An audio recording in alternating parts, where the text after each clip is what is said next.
ACS Kwarta Extravaganza. Narito na ang inyong pagkakataong manalo ng limpak-limpak na papremyo mula sa ACS Kwarta Extravaganza.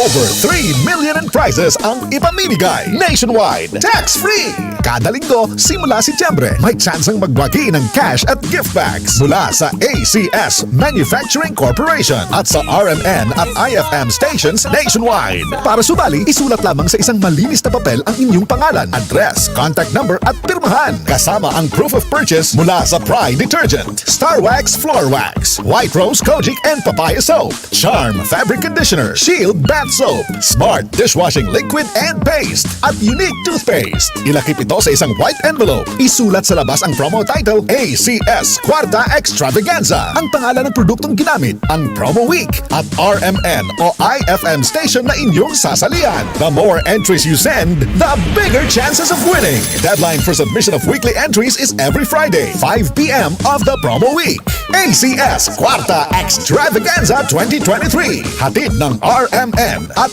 IFM stations nationwide. Kwarta Extravaganza.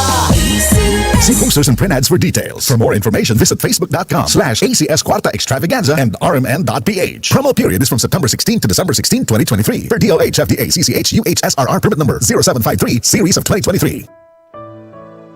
Pagbasa sa Aklat ng Kawikaan, Kabanata 12, talata 1 hanggang 28, ang taong may unawa ay tumatanggap ng payo, ngunit ayaw mapaalalahanan ang matigas ang ulo. Si Yahweh ay nalulugod sa taong matuwid, ngunit sa masasama siya ay nagagalit. Ang makasalanan ay hindi mapapanatag, ngunit ang matuwid ay hindi matitinag. Ang mabuting babae ay karangalan ng asawa, ngunit kanser sa buto ang masamang asawa. Ang taong matuwid ay mabuting makiharap, ngunit ang masama ay bihira lang magtapat. Pumapatay ng lihim ang mga pangungusap ng masama, ngunit ang salita ng matuwid ay nagliligtas sa kapwa. Ang masama ay lubusang mapaparam at di na magbabalik, ngunit ang sambahayan ng matuwid mananatiling nakatindig. Ang taong matalino ay magkakamit ng karangalan, ngunit ang aanihin ng masama ay pagkutsa lang. Ang maralitang nagsisikap ay mabuting di hamak kaysa nagkukunwang mayaman, ngunit sa gutom nakasadlak. Kahit sa kanyang mga hayop ang matuwid ay mabait, ngunit ang masama kahit kanino ay sadyang mabagsik. Ang taong masipag ay sagana sa lahat, ngunit ang isang hangal sa yaman ay salat. Ang nais ng masama ay puro kasamaan, ngunit ang tuntungan ng matuwid ay hindi magmamaliw.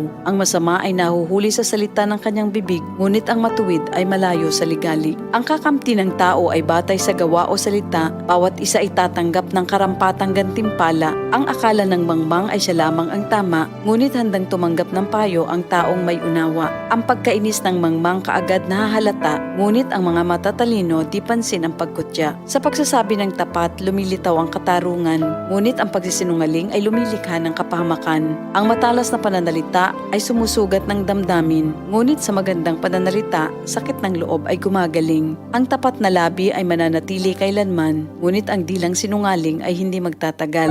Ang nagbabalak ng masama ay mag-aani ng kapahamakan, ngunit ang nag-iisip ng mabuti magtatamo ng kagalakan. Ang kasamaang palad ay malayo sa matuwid, ngunit ang buhay ng masama ay puno ng ligalig. Namumuhi si Yahweh sa taong sinungaling, ngunit ang tapat ay ligaya niya at aliw.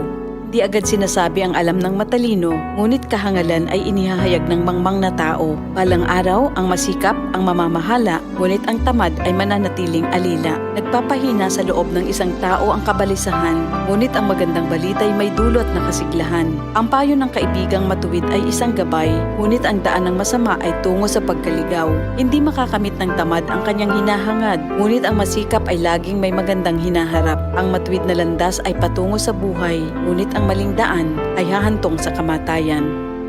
Ito ang salita ng Diyos. DCXL News, ang himpilan ng RMN.